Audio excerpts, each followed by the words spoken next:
Thank you sa pag-click ng aking video. Good day po sa lahat ng ating SSS pensioners. Sa mga bagong viewers at napadaan lang, by the way, I'm Tita Eda. Welcome to my channel. At today, ang aking pong isi-share ay tungkol sa 1,000 pension increase second tranche. Ating pong pakinggan ang panawagan ni Representative Carlos Zarate tungkol dito. So please watch the entire video.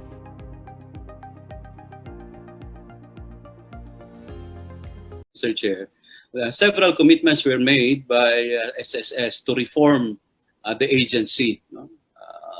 And in fact, we welcome that. We engage, kaya nga in-engage natin ang SSS noon on our part, on our end, especially para maibigay na yung matagal nang hinihingi sa atin ng ating mga senior citizens, no? Yung ating mga elderly. Sino na yung 1,000, Mr. Chair, sa panahon ng pandemya ngayon, no? Kailangan yan, especially ng ating mga seniors, yung dagdag na 1,000. At parang naririnig ko sa SSS ay parang ayaw na nilang ibigay yan. That was a commitment given to Congress, Mr. Chair. No?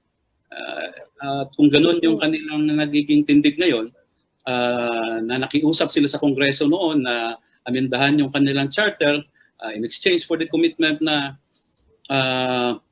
ibigay yung dagdag pensyon, no, ng ating mga elderly people, no? And then what does it make of this institution, no? Lang ng kolekta tapos walang dagdag doon sa pensyon. Napakaliit po ng Mr. Chair, monthly pension ngayon, no? Kahit na nagdagdag na tayo ng 1,000 in 2018.